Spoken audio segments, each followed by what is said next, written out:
Parce que l'art et la culture innovent aussi loin des villes, le magazine Chant Libre explore les initiatives étonnantes au cœur des campagnes de la Nouvelle-Aquitaine. Un stage de formation au rock pour les plus de 50 ans, ça s'appelle Rock Collection et ça vaut le détour. Pour notre rubrique Vue, plongée dans les Pyrénées, au cœur d'une famille de bergers avec Nathalie Geoffrey de Calbiac. Rendez-vous au bout du monde avec le musicien béarnais Alain Larribet et ses instruments venus d'ailleurs. Avec Hatchout, focus sur le théâtre engagé et en langue basque des frères Fuchs. Dans la rubrique Lu, le roman noir Le Domaine de Jovitek promet de beaux frissons au cœur de la lande girondine. Quand le Pays basque se fait l'épicentre des arts de la rue et le lieu de toutes les créations, y compris en langue basque, cela donne Améca et c'est un grand format des paysans.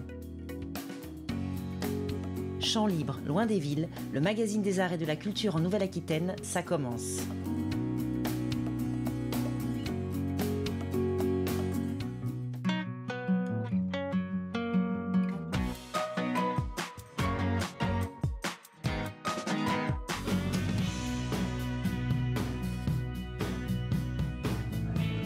Un stage de rock réservé exclusivement aux plus de 50 ans, c'est le pari osé, imaginé quelque part entre Forêt-des-Landes et Côte-Atlantique. En ce premier jour de stage, fringants seniors et pensionnaires d'un EHPAD voisin se retrouvent pour Rock Collection, 2 jours intenses et surtout très musicaux. On va attaquer la journée, messieurs, dames. On va commencer, on va rentrer dans le vif du sujet avec Dom qui va accueillir, 7-8 personnes sur la Batucada. Et les musiciens en studio 6 et 7 avec Pat et Benoît.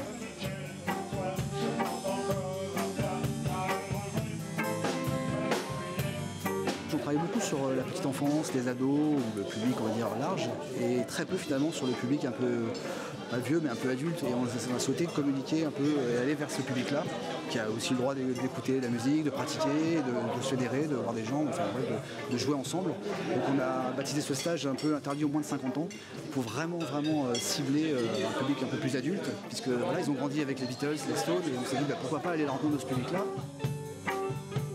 J'ai choisi cet atelier-là parce qu'en fait j'ai l'habitude depuis quelques temps de jouer avec un copain, Bob derrière, qui d'ailleurs écrit des chansons et voilà, donc sachant qu'on avait déjà répété cette chose ensemble, donc on s'est dit pourquoi pas le faire ensemble encore de nouveau. C'est l'occasion de rencontrer des musiciens puis essayer de renouer des liens avec un batteur et un bassiste pour faire un groupe. Là on apprend plein de choses, c'est vrai qu'on a tendance à jouer dans un certain registre et dès l'instant qu'on est avec des personnes qui ont un niveau nettement plus élevé, ça nous permet de progresser aussi et d'apprendre de nouvelles choses. Ok, 1, 2, 3, 4 et... Bob, il s'est révélé l'année dernière, il est venu et du coup il a fédéré 2-3 amis à lui. Et là c'est un des doyens aussi de l'édition, mais en tout cas il est en pleine forme. Ce qui est bien c'est que ça a donné une vie après les rencontres de l'année dernière, ils ont travaillé ensemble, ils ont répété ici toute l'année. Donc ça a créé aussi des groupes, une dynamique de groupe.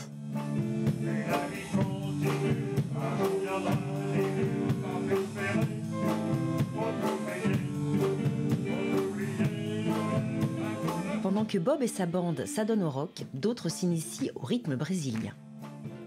Exactement. 2. C'est trop bien. 2.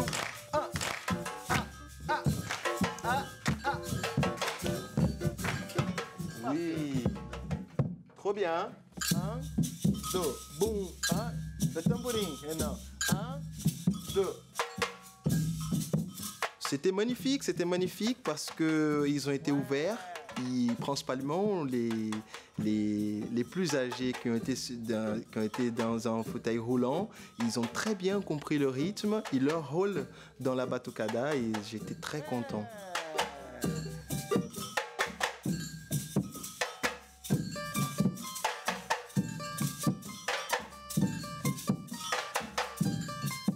Changement d'ambiance avec la sieste musicale proposée par Artus, un groupe de rock progressif et de musique traditionnelle gasconne.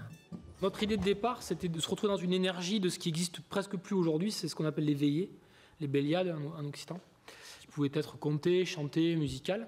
L'idée, c'est que nous, on ne soit pas sur une scène face à des gens qui sont comme dans un public, mais qu'au contraire, les gens soient avec nous et qu'on fasse communauté. Alors les bougies, déjà, elles permettent d'avoir un éclairage pour jouer, mais elles servent aussi de repère de début et de fin, puisque comme on est sur quelque chose qui est de musique improvisée, c'est pas forcément évident pour les gens de savoir quand ça démarre et quand ça finit.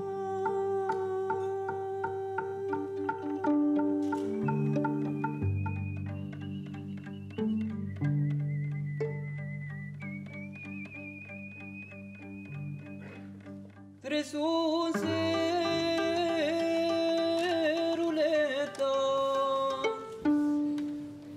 un petit a priori sur les musiques un peu qui sortent de l'ordinaire et que je n'ai pas l'habitude d'entendre. J'avais peur que ce soit très dissonant. En fait, ça n'a pas du tout été le cas. J'ai même trouvé ça plutôt harmonieux. Et j'ai beaucoup aimé cet appel entre les deux hommes et les deux instruments, entre le violon et la vielle, et ces chants associés. Et j'ai trouvé ça très agréable.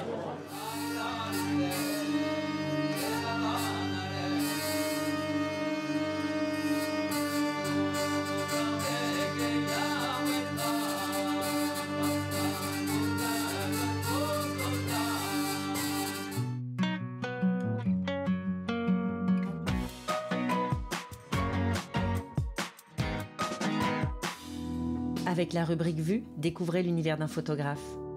Nathalie Geoffrey de Calbiac a toujours été fascinée par la nature et les gens qui y vivent et en vivent. Une espèce de base continue, dit la photographe. Pour cette série, elle est allée à la rencontre d'une famille de bergers en vallée d'Aspe. Elle qui un temps rêva de devenir bergère, a passé plusieurs jours en compagnie de Denis, sa compagne et leurs 2 petites filles, montées en estive pour l'été avec chiens et brebis. Dans la cabane, l'électricité est rare et les conditions de vie rustiques. J'ai été frappée par la simplicité de la vie quotidienne, le caractère contraint de l'espace, la relative précarité, explique la photographe qui a joué des techniques et des formats au gré de son inspiration. En noir et blanc, en couleur, à l'appareil photo argentique, numérique et même au téléphone, ces photographies, parfois floues, parfois légèrement surexposées, sont sans chichi, à l'image de la vie en estive. Nathalie a été frappée par la manière dont les 2 petites filles s'impliquent au quotidien en reproduisant à leur façon les gestes ancestraux. Frappée aussi par leur liberté. Tout leur appartient, les brebis, les chiens, les têtards. Il suffit de les observer jouer ou rêvasser. Une enfance pastorale, ou comment Cécile et Laura sont devenues le temps d'un été les reines de la montagne.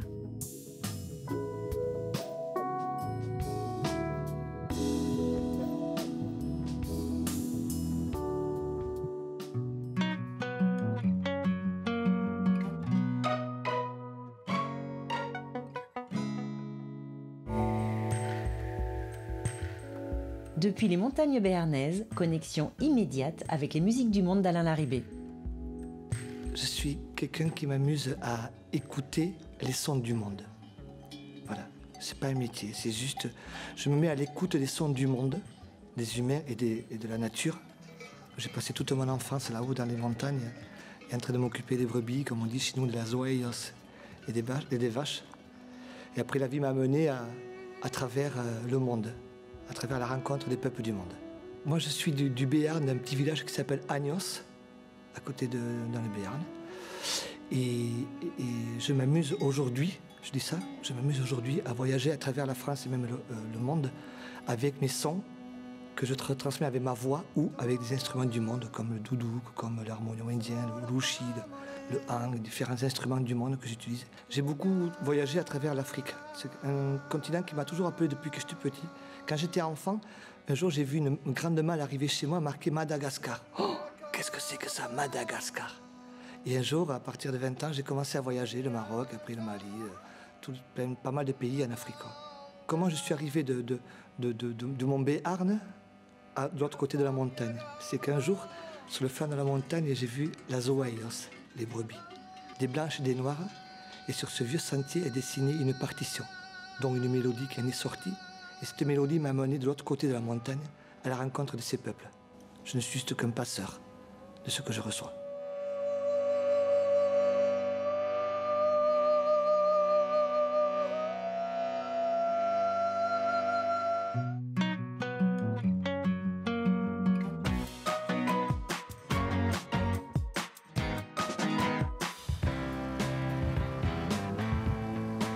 Il y a peu, la campagne basque a donné naissance à un collectif théâtral.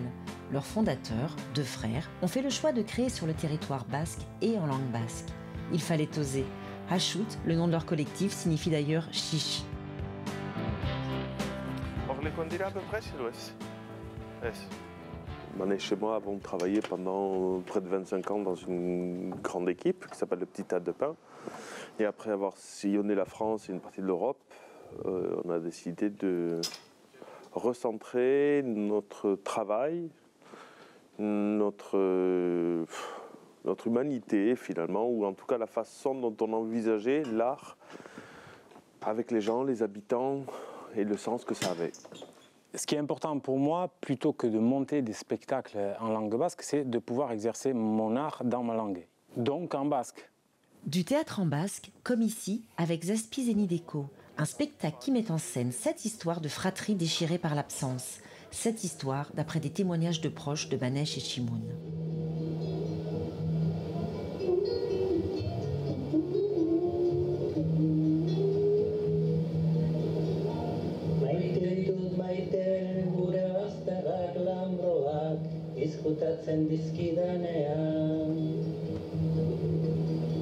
On a abordé la question de la fratrie par le biais de l'absence. Qu'est-ce qui se passe? Comment on continue de grandir, d'exister quand le frère, la sœur ne sont plus là pour des raisons diverses, accidents, prison, maladie, exil, qu'importe, la vie quoi.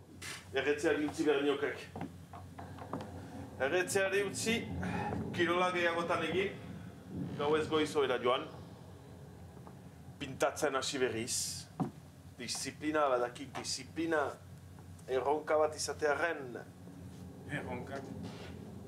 Erronkak izatea duk kontua, ez da?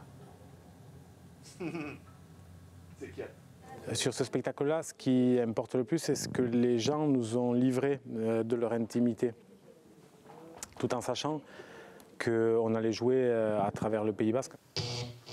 Gaizkak jaengo oliba olioa oparitzen diku sarritan. Jaenera joan behar izaiten du hilabetean behin anaia handauka preso.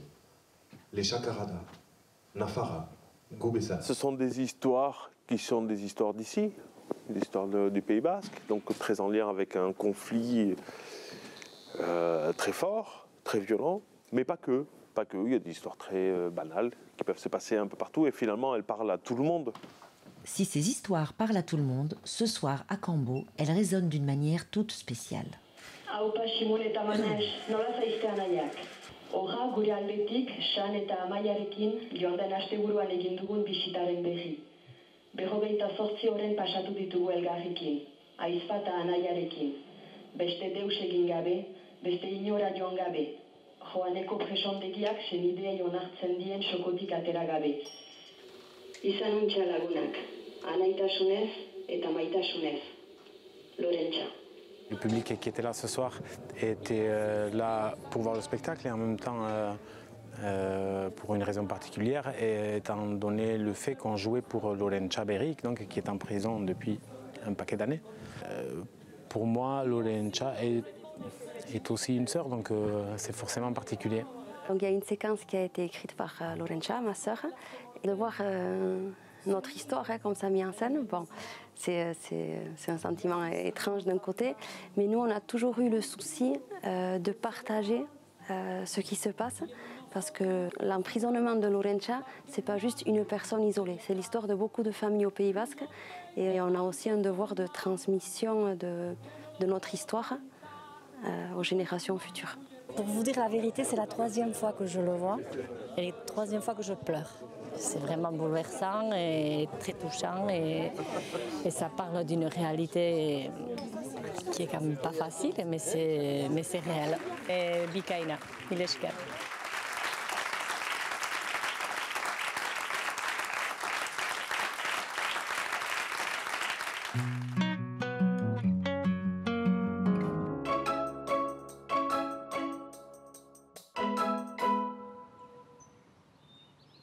La voiture avait enfin quitté l'obscurité du chemin forestier pour déboucher sur une clairière verdoyante, ouvrant sur un château de pierre et de briques rouges.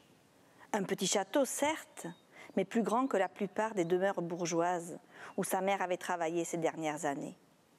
Florine stoppa la voiture à quelques mètres de l'entrée principale, coupa le moteur. J'ai choisi ce livre parce qu'on a reçu Jovitech dans le cadre du salon du roman policier du sang sur la page. Et j'ai choisi ce livre également pour le personnage Gabrielle, qui est très complexe et complet. Elle s'est inspirée pour écrire ce livre de ce lieu, le Chalet Mauriac, là où elle a été en résidence. Cette immersion dans le cœur de la forêt landaise a nourri le domaine. C'est l'histoire d'un ado, Gabriel, 16 ans, qui accompagne sa mère pour un travail saisonnier d'aide cuisinière dans le domaine du comte et de la comtesse de la Guillardière. Gabriel est un ado atypique, en fait. Il préfère la compagnie des animaux, des oiseaux et de la nature plutôt que celle des jeunes de son âge. Mais lorsque les petits-enfants des propriétaires arrivent sur le domaine, poussés par des pulsions amoureuses, il est devenu fou. Il s'est retiré dans un endroit solitaire et isolé, dans l'espoir d'attirer sa belle. Mais jusqu'où ira-t-il pour se faire aimer? Jovitek écrit essentiellement pour la littérature jeunesse, les ados, où elle a fait quelques romans comme ça, des thrillers un petit peu. Et elle écrit aussi pour les tout petits, des albums tout petits qui sont magnifiques.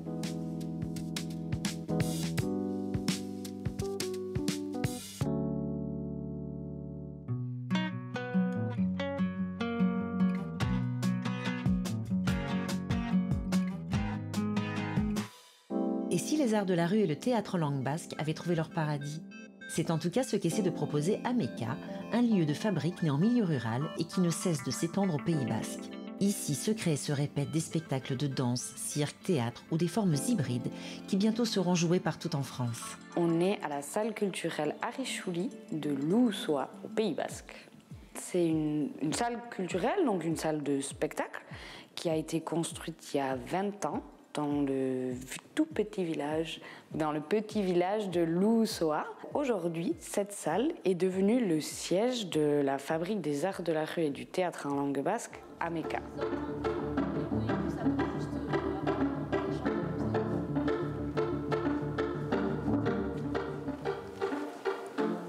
Le collectif Balles Perdues, en fait, travaille sur une forme artistique qui est très contemporaine et assez peu commune dans les arts de la rue aujourd'hui, qui est à la fois du théâtre, de la musique, de la vidéo, de la poésie.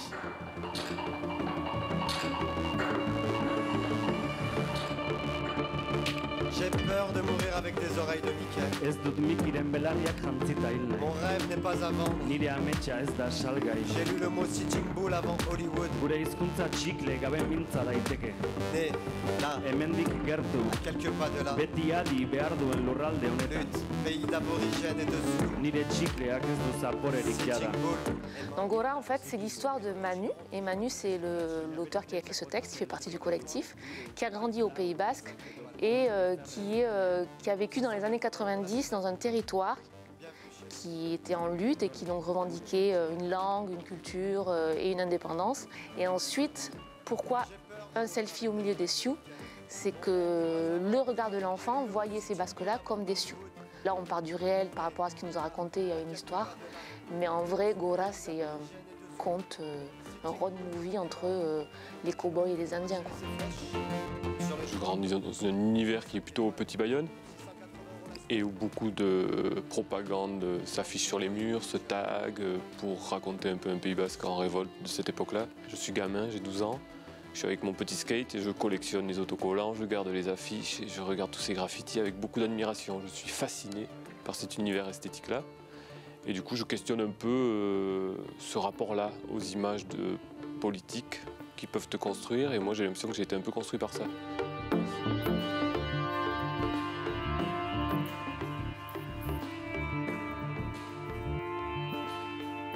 Le projet Ameka, c'est aussi des actions au plus proche du territoire, donc avec de la diffusion qui s'accompagne aussi d'actions de médiation, de présentation auprès de publics essentiellement scolaires. Installez-vous devant et voilà. C'est très bien. Vous allez assister à un filage. Alors, un filage, ça veut dire que on en est au stade de la création où moi je les arrête plus. Et de façon à ce que le spectacle, justement, se mette en place au niveau du rythme, au niveau de toutes les charnières entre les scènes. Et voilà. Donc, quelque part, c'est une forme de sortie de résidence, mais quasiment aboutie. J'ai emmené Georges sous les peupliers qui bordent la rivière. Et je lui ai dit, égorge ta poule, Georges! Juste toi et moi, ensemble. On aurait deux maisons. Non, pas toi et moi. Toi et qui tu veux, mais pas moi. On est d'un seul tenant, toi et moi. Plutôt vivre au fond d'un bois qu'avec toi, Pichard. T'as pas une odeur humaine. J'ai rendez-vous avec Maître Brochin, le notaire, laisse-moi passer, sois pas con. T'as la femme, je suis l'homme. Une belle cour empierrée. Des pommiers tout autour et des petits dessous. Je ne sors pas de là.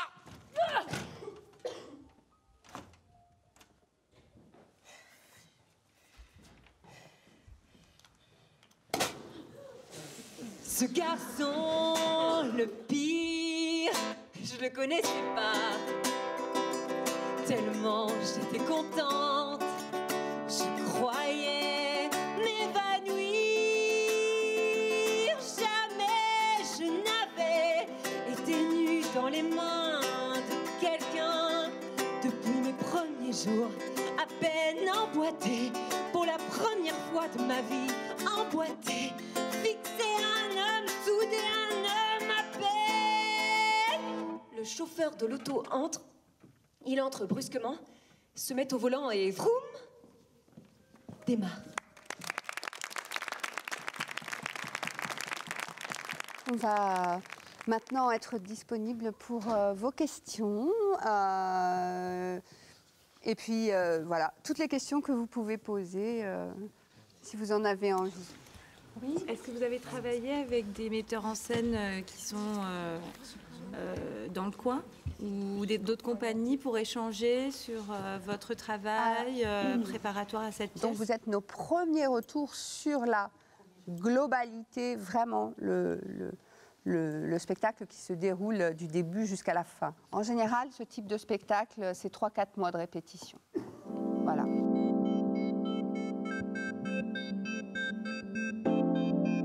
Dans le monde rural, où il y a souvent peu d'équipements adaptés ou adéquats ou spécifiques au spectacle vivant, les arts de la rue permettent d'aller partout. Le fait de développer ces activités culturelles sur l'intérieur du territoire, c'est essentiel. Il serait même politiquement complètement injuste qu'un habitant d'un territoire rural n'ait pas les mêmes droits d'accès à la culture qu'un citadin. Nous accueillons la compagnie Los Galindos, qui est une compagnie catalane qui a la particularité de tourner en yourte et donc de créer des spectacles spécifiquement pour cette yourte, et on les accueille en itinérant sur le territoire.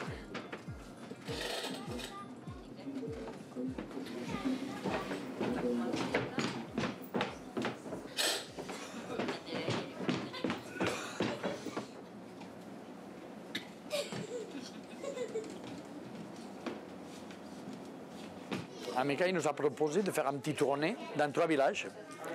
Et on est surpris que la yourte nous a permis d'arriver à des endroits où on ne pensait pas possible.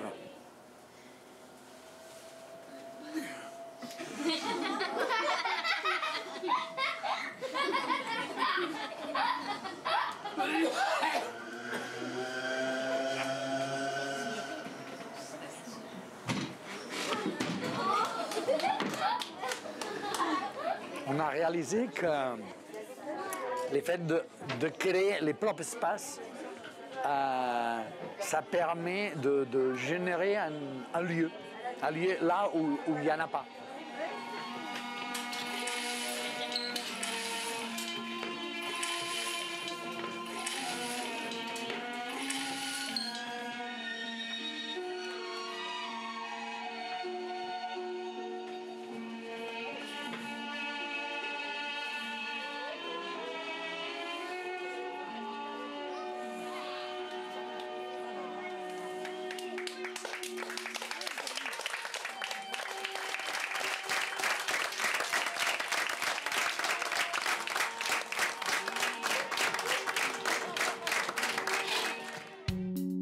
Dans le prochain numéro de Chant Libre, le Centre d'art contemporain de Meymac brille comme un phare dans la nuit, un focus tout en lumière.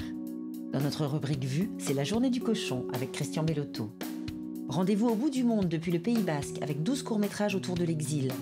Les Réclusiennes à Sainte-Foy-la-Grande, un festival pour penser le monde ensemble. Dans la rubrique Lu, Clouer l'Ouest de Séverine Chevalier, un drame familial sur le plateau des 1000 Vaches. Européen, jeune, innovant, culotté, à la scène nationale d'Aubusson, le théâtre s'amuse à repousser les frontières. Chant libre, loin des villes, le magazine des arts et de la culture en Nouvelle-Aquitaine.